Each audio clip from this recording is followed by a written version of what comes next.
The scent of garlic and desperation lingered in the empty restaurant as Carmen counted crumpled bills for the third time, praying the math would somehow change.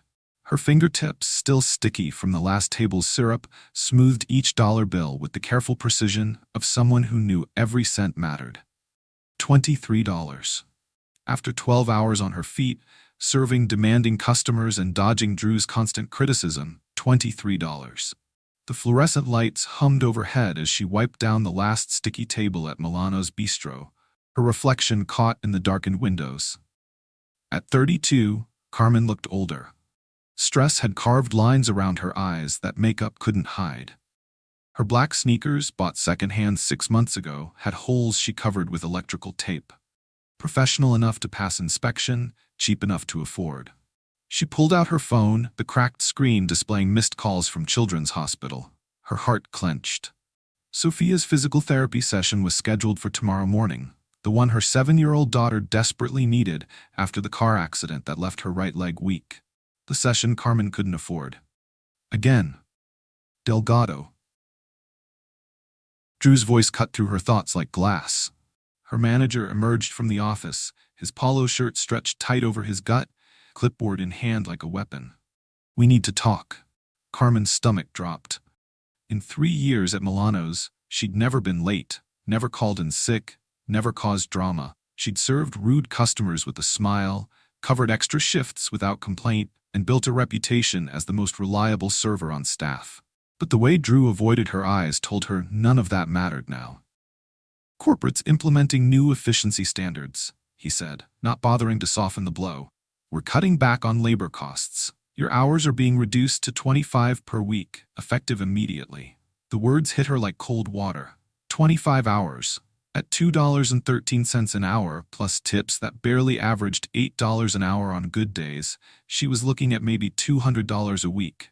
Rent alone was $800 a month. "Drew, please," she whispered, hating how small her voice sounded. "I have a daughter, medical bills. I can work harder, take on extra duties." "It's not personal, Carmen. It's business." He was already walking away, leaving her standing between empty tables that suddenly felt like tombstones, marking the death of her stability. She sank into the nearest chair, her legs finally giving out after carrying her through another endless day. The restaurant felt cavernous now. Shadows stretching across red vinyl booths where families laughed over pasta while she calculated whether she could afford both electricity and groceries this month. Her phone buzzed. A text from her neighbor who watched Sophia after school. "Physical therapy appointment reminder tomorrow 9 a.m. Sophia's excited. She thinks this time she'll be able to run like the other kids." Carmen closed her eyes, tears threatening. Sophia believed in impossible things, like mothers who could make everything better and legs that would work perfectly if you just tried hard enough.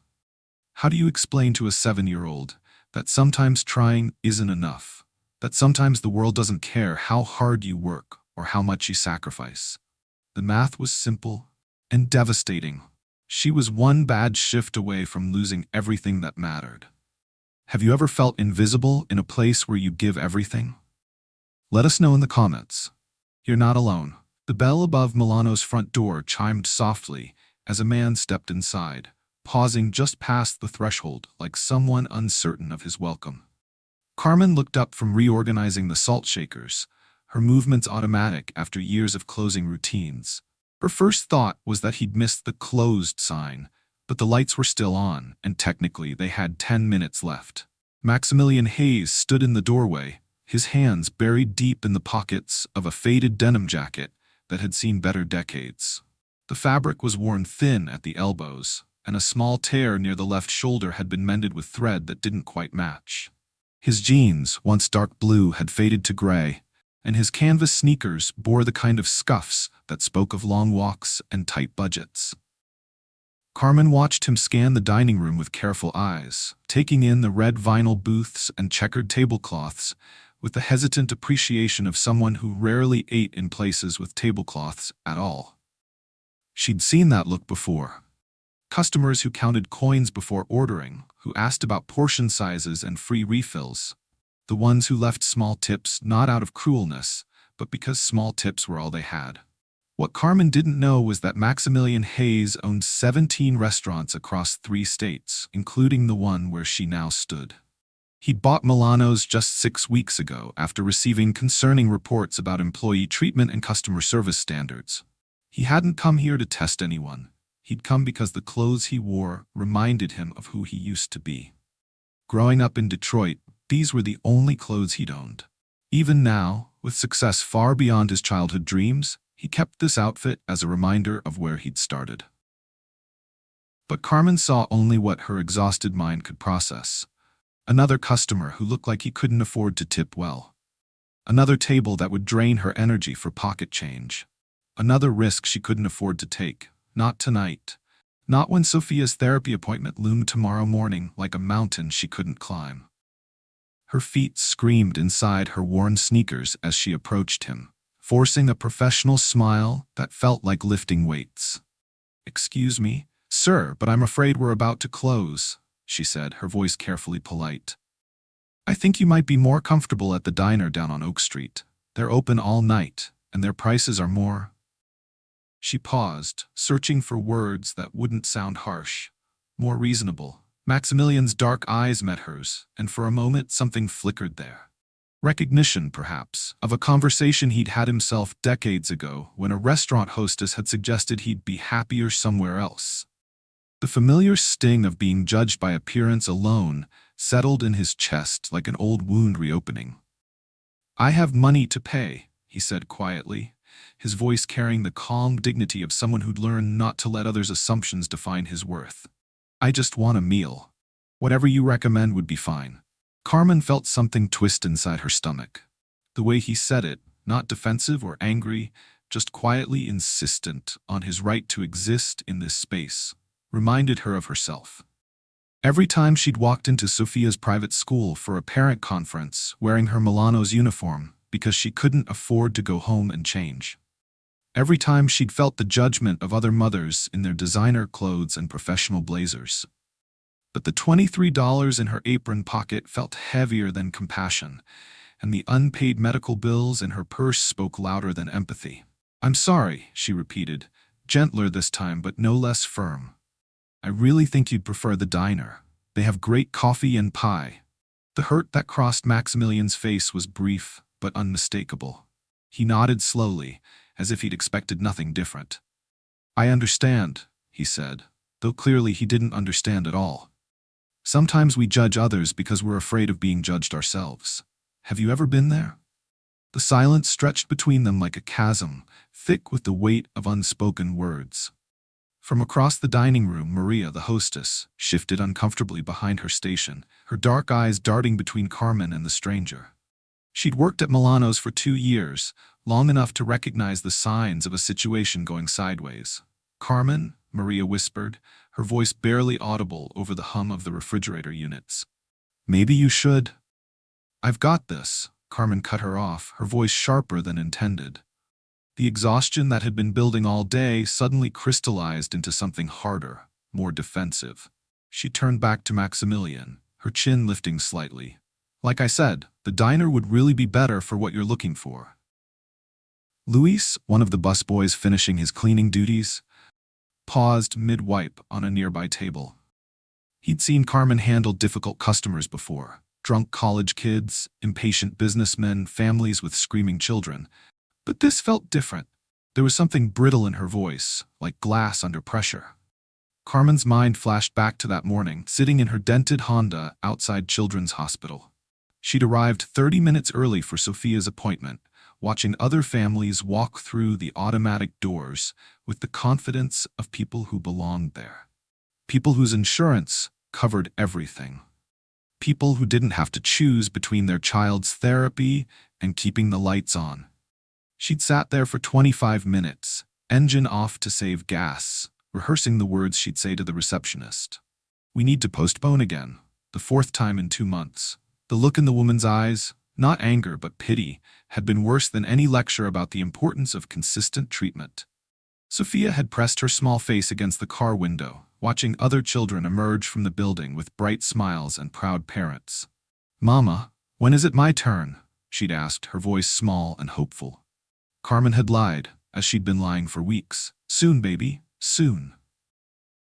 Maximilian watched Carmen's face transform, saw the exact moment when survival instinct overwhelmed compassion. He recognized it because he'd lived it, the exhausting mathematics of poverty, where every decision carried weight far beyond its apparent simplicity. In her defensive posture, her protective tone, he saw his younger self working 3 jobs just to afford community college classes, being told by classmates that he didn't belong in business school. He'd stood in food service lines, counting quarters for a meal. He'd worn the same 3 shirts to work for months, rotating them carefully so no one would notice. He'd felt the crushing weight of being judged not for his character or his dreams, but for the scuffed shoes on his feet and the frayed edges of his determination. The understanding settled in his chest like recognition. This wasn't about him at all. This was about someone drowning, lashing out at anyone who reminded her of her own reflection in the water. "Is there a problem here?" Drew's voice boomed across the dining room as he emerged from the back office, his manager's badge catching the overhead lights. He'd noticed the tension from his desk and sensed an opportunity to demonstrate his authority. His smile was wide and artificial, the kind practiced in corporate training seminars about customer service excellence. Drew's eyes swept over Maximilian's appearance, taking in the worn jacket and faded jeans. He didn't recognize the man, but he knew the type, or thought he did. The kind of customer who complained about prices, lingered too long over free bread, and generally disrupted the upscale atmosphere Milano's tried to maintain. "Carmen was just explaining our closing procedures," Carmen said quickly, her voice steadying as she found her footing in familiar territory. "I was letting this gentleman know that we're about to close and suggested he might prefer the diner down the street." Drew nodded approvingly, his chest puffing slightly. "Absolutely right. We have standards to maintain here at Milano's. Our clientele expects a certain level of—" He paused, searching for diplomatic phrasing. "Atmosphere." Maria winced from across the room, and Luis stopped pretending to clean tables altogether. They'd both been where Carmen was now, desperate enough to make choices they wouldn't normally make, tired enough to let fear override kindness. Maximilian looked from Carmen to Drew, his expression unreadable. When he spoke, his voice was quiet but carried a weight that made everyone in the room pause. "Is this how Milano's treats all its customers?" he asked simply. "Based on how they look?" Maximilian's question hung in the air like smoke, and Drew's confident smile faltered. Carmen felt her heartbeat quicken, sensing something shifting in the dynamic she couldn't quite name. The stranger's eyes held a depth that made her suddenly uncomfortable, not with fear but with recognition. "What if I told you I understand exactly why you did what you did?" Maximilian said softly, stepping closer, but keeping his hands relaxed at his sides. His voice carried no accusation, only a quiet certainty that made Carmen's defenses waver. Drew laughed nervously. "Look, buddy, I'm not sure what kind of game you're playing, but—" "I'm not talking to you," Maximilian said, his gaze never leaving Carmen's face. "I'm talking to someone who's been where I've been, someone who's had to make impossible choices." Carmen's throat tightened. Something in his tone, the absence of judgment, the presence of understanding, cracked something inside her chest. "When I was 22, Maximilian continued, I worked construction during the day and stocked shelves at night. 16-hour days, just trying to keep my head above water. One evening, after working a double shift, I stopped by a restaurant downtown. Nothing fancy, just a place that served hot food." Drew shifted uncomfortably, but neither Carmen nor Maximilian seemed to notice he was still there. "I was wearing my work clothes, paint-splattered jeans, torn jacket. The hostess took one look at me and said exactly what you just said, that I'd be more comfortable somewhere else, that their prices were probably too much for someone like me." Carmen's breath caught. The familiarity of it hit her, like a physical blow. "I had $40 in my wallet," Maximilian continued. "More than enough for a meal. But she saw my clothes, my dirty hands, and decided I didn't belong. Do you know what that feels like? To be invisible because someone assumes they know your worth?" Tears pricked Carmen's eyes. She did know. She knew exactly what that felt like. "I stood there for maybe 30 seconds, trying to decide if I should argue or just leave. I left. I went home and ate peanut butter sandwiches, and I promised myself that if I ever had the power to change things like that, I would. Carmen's hands trembled as she gripped the edge of the nearest table. Why are you telling me this? Because 20 minutes ago, I walked in here hoping for a meal, and you saw exactly what that hostess saw all those years ago, someone who didn't belong. He reached into his jacket pocket and pulled out a simple white business card. But I also saw something else, someone who's drowning and grabbing onto whatever feels safe. Carmen took the card with shaking fingers. The embossed lettering came into focus slowly. Maximilian Hayes, CEO, Hayes Hospitality Group. Her world tilted. She looked up at him, then back at the card, then around the restaurant she'd called home for 3 years. You own Milano's and 16 other restaurants across 3 states. His voice remained gentle. I bought this place 6 weeks ago. Drew's face went ashen. Mr. Hayes, sir, I had no idea. You weren't supposed to. Maximilian's attention remained fixed on Carmen, whose face had crumpled not with anger, but with devastating recognition. Oh God, she whispered. I became her. I became the person who hurt me. The realization hit her like cold water, washing away every justification she'd built in her mind. I looked at you and I saw what people see when they look at me, someone who doesn't belong. The weight of it crushed down on her shoulders. Every time she'd been dismissed by teachers who assumed single mothers couldn't be involved parents. Every time she'd been ignored by doctors who treated Medicaid patients like inconveniences. Every time someone had looked at her uniform and decided she was less worthy of respect. I'm so sorry, she said, the words barely audible. I'm so sorry. Maximilian nodded slowly. I know you are, and I know why you did it. The question is, what do we do now? Sometimes our biggest revelations come from our biggest mistakes.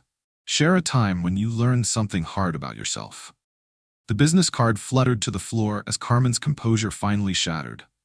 3 years of holding everything together, the double shifts, the sleepless nights, the constant calculations of what she could afford versus what Sophia needed, came crashing down in one devastating moment of clarity. I have a 7-year-old daughter, she said, her voice breaking on each word. Sophia. She was in a car accident 8 months ago, and her leg. She needs physical therapy twice a week, but our insurance only covers 60%, and I can't. The words tumbled out between ragged breaths. I can't afford the sessions. I've been canceling appointments, postponing treatments, and she keeps asking when she'll be able to run again. Maria stepped closer, her own eyes filling with tears as she watched her colleague unravel. Luis set down his cleaning supplies, drawn by the raw honesty that filled the space between them. I work 50 hours a week, sometimes more, and it's still not enough.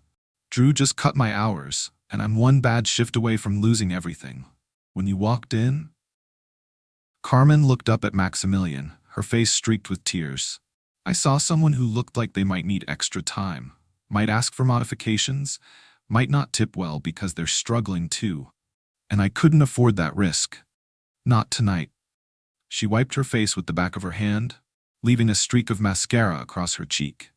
I'm not making excuses. I forgot who I was.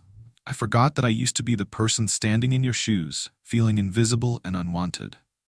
Drew stood frozen, calculating whether to defend his actions or distance himself from the unfolding crisis. But Maximilian's attention remained completely focused on Carmen, his expression unreadable. Any other business owner would fire her on the spot. The liability alone, publicly discriminating against a customer who turned out to be the owner, was grounds for immediate termination. Carmen knew it, Drew knew it, and the sick certainty of it settled in her stomach like lead. Instead, Maximilian pulled out a chair from the nearest table and sat down. Carmen, right? When she nodded, he gestured to the chair across from him. Sit down. Let's talk about how we fix this. The unexpected kindness in his voice made her cry harder. She sank into the chair, her legs finally giving out completely. First thing you need to know, Maximilian said quietly, this wasn't a test. I didn't come here tonight planning to catch anyone doing anything wrong. I was just hungry, and I wanted to see how my newest restaurant was running. He paused, letting that sink in. But what happened here tells me we have bigger problems than one difficult interaction. He looked around the dining room, taking in Maria's worried face, Luis's careful attention, even Drew's pale anxiety. "Carmen, how long since you've had a raise?"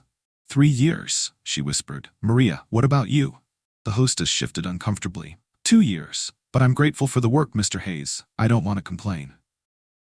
"Luis," the busboy looked surprised to be included. I work 2 jobs, sir. Here and at a warehouse. Sometimes I'm so tired I can barely think straight.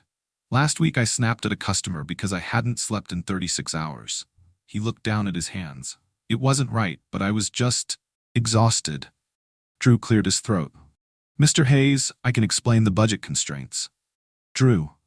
Maximilian's voice carried quiet authority. "How much did Milano's profit last month?" Around 43,000, sir." "And how much of that went to employee wages and benefits?" Drew's silence was answer enough. Maximilian stood up, his decision made.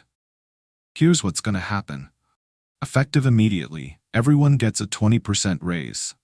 We're implementing a healthcare assistance program to help with medical expenses, and we're hiring more staff so nobody has to work themselves into the ground just to survive."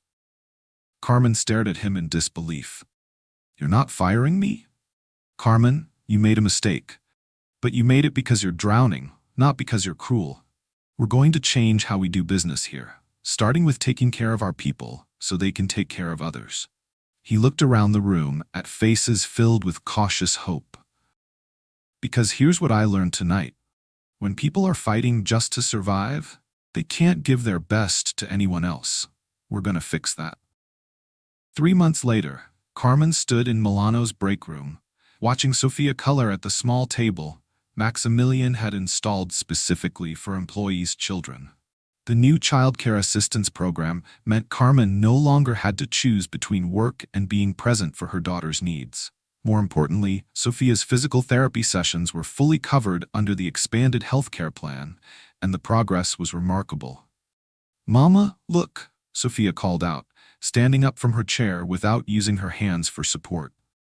The strength in her right leg had returned dramatically with consistent treatment, and her smile could power the entire restaurant. "Dr. Martinez says I might be able to join soccer this fall." Carmen's throat tightened with gratitude that had become a daily occurrence. 6 months ago, soccer seemed as impossible as flying to the moon. Now, watching her daughter's confidence bloom alongside her physical healing, Carmen understood what Maximilian had meant about taking care of people so they could take care of others. "That's wonderful, baby," Carmen said, adjusting the badge on her polo shirt that read Customer Experience Manager. The promotion had come with responsibilities she'd never imagined. Training new staff, developing service protocols, and most importantly, ensuring every guest felt valued, regardless of their appearance or circumstances. The lunch rush was beginning, and Carmen moved into the dining room with purpose. The changes at Milano's were visible everywhere. Staff moved with less frantic energy now that proper scheduling meant adequate coverage. The new mental health support program had given employees resources for dealing with stress, and the 20% pay increase meant people weren't constantly calculating survival while serving customers. "Remember," Carmen addressed the 3 new servers gathered for their orientation, "every person who walks through that door has a story. Your job isn't to judge that story, it's to add a positive chapter to it." She gestured toward a booth where an elderly man sat alone, carefully reading the menu. "Mr. Peterson comes in every Tuesday. His wife passed last year, and this was their favorite place. He's not just ordering lunch, he's preserving a memory." Marcus, a 19-year-old college student and the newest hire, nodded thoughtfully. "How do you know all that about customers?" "Because I learned to see them instead of just serving them," Carmen replied. "When you're worried about making rent, it's easy to see customers as dollar signs or problems. But when you're stable, when you're supported, you can see them as people." The transformation had rippled far beyond Milano's walls. Local news stations had covered Maximilian's innovative approach to employee welfare, dubbing Milano's the restaurant that remembers humanity. Other Hayes hospitality locations were implementing similar programs, and competitors were beginning to take notice. Community leaders regularly brought visiting delegations to see how a business could thrive while prioritizing both employees and customers. Carmen's phone buzzed with a text from Channel 7 News asking for another interview about the Milano's model. The attention felt surreal, but she understood its importance. Every story shared meant another business owner might question whether their employees were surviving or thriving. The front door chimed, and Carmen looked up to see a young man entering hesitantly. His clothes told a familiar story. Jeans with careful patches, a button-down shirt washed so many times the collar was fraying, shoes that had been resoled at least once. He carried a sleeping toddler against his chest and held the hand of a girl maybe 5 years old, whose wide eyes took in the restaurant's warm lighting and checkered tablecloths with wonder. Carmen felt her heart skip. She'd been this man, making impossible calculations about whether she could afford to feed her child in a place that served food on real plates instead of paper. She approached them with a genuine smile, the kind that came naturally now instead of being performed. "Good afternoon," she said warmly. "Would you like a table by the window? The natural light is lovely, and kids seem to enjoy watching the street." The man's shoulders relaxed slightly. Do you have a kids' menu, with prices?" "Of course." Carmen led them to a corner booth with booster seats already in place. "Our children's meals are very reasonably priced, and they come with a drink and a side. Today we have grilled cheese, chicken strips, and pasta with butter or marinara." As she handed him the menu, she noticed his hands tremble slightly. The same tremor she'd had countless times when trying to calculate whether she could afford a meal out with Sophia.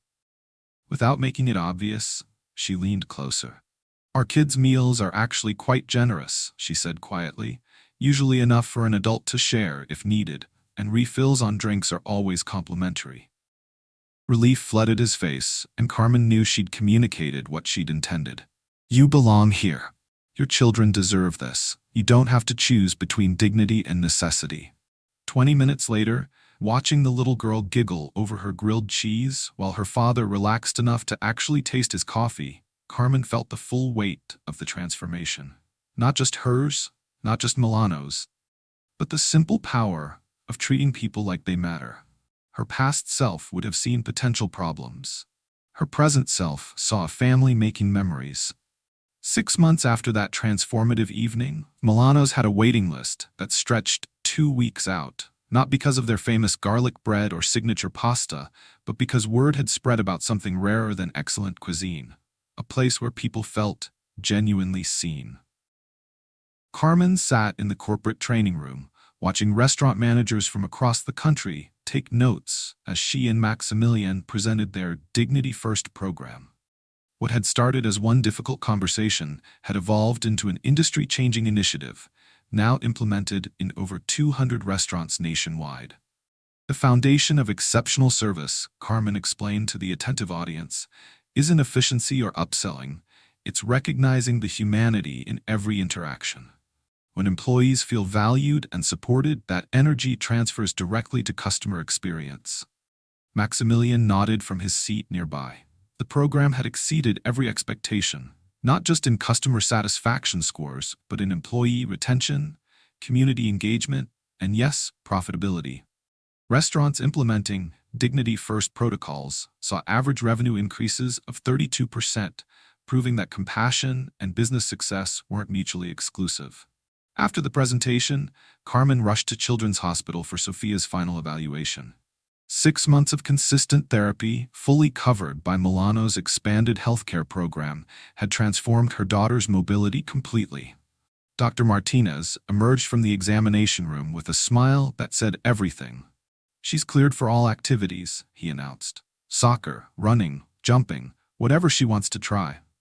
Carmen's eyes filled with tears that carried layers of emotion far beyond maternal pride. Watching Sophia skip down the hospital corridor, actually skip with equal strength in both legs, she felt the profound weight of second chances. Not just Sophia's physical healing, but her own journey from desperation to purpose. "Mama, can we run to the car?" Sophia asked, her eyes bright with possibility. "Race you," Carmen laughed, and they ran together across the parking lot under autumn sunshine, Sophia's laughter echoing off the surrounding buildings like music. That evening, Maximilian found Carmen in Milano's break room, writing thank you notes to the staff who'd covered her shift for Sophia's appointment.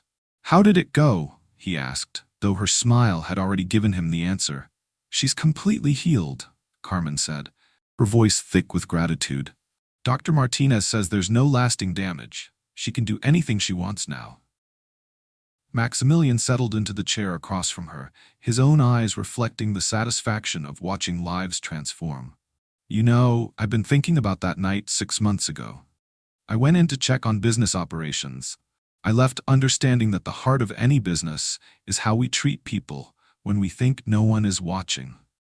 Carmen looked up from her notes. Do you ever regret how it happened? The whole situation could have gone very differently. Never, he said without hesitation, because it taught me something crucial. Our mistakes don't define us. How we respond to them does. What happened that night wasn't really about undercover bosses or dramatic reveals. It was about creating spaces where everyone's humanity is honored, where mistakes become doorways to growth. The truth of that statement had played out hundreds of times since. Staff members who once felt invisible now contributed ideas that improved operations. Customers who'd felt unwelcome elsewhere became Milano's most loyal advocates. The ripple effects reached far beyond the restaurant's walls, inspiring other businesses to examine their own cultures of care. What's a time someone gave you a second chance when you needed it most? Carmen stood up, looking out the break room window at the dining room where families shared meals, where first dates unfolded, where community members gathered to celebrate and comfort each other. The warm glow of the lights reflected off faces that represented every corner of their diverse neighborhood. The most beautiful part, she said quietly, is watching people realize they matter. Not because of what they can afford or how they're dressed, but simply because they're human. If this story touched your heart, share it with someone who needs to remember their worth. Maximilian joined her at the window. Tomorrow, another restaurant would begin implementing their program. Next month, they'd train managers in 3 more states. The conversation that started with hurt and misunderstanding had become a movement toward greater compassion in an industry that touched millions of lives daily. Subscribe to Hearts Unbroken for more stories of dignity, redemption, and the power of seeing each other clearly. But tonight, Milano's hummed with the quiet satisfaction of people who'd learned that taking care of each other wasn't just good business. It was the whole point. Which part of Carmen's journey resonated most with you?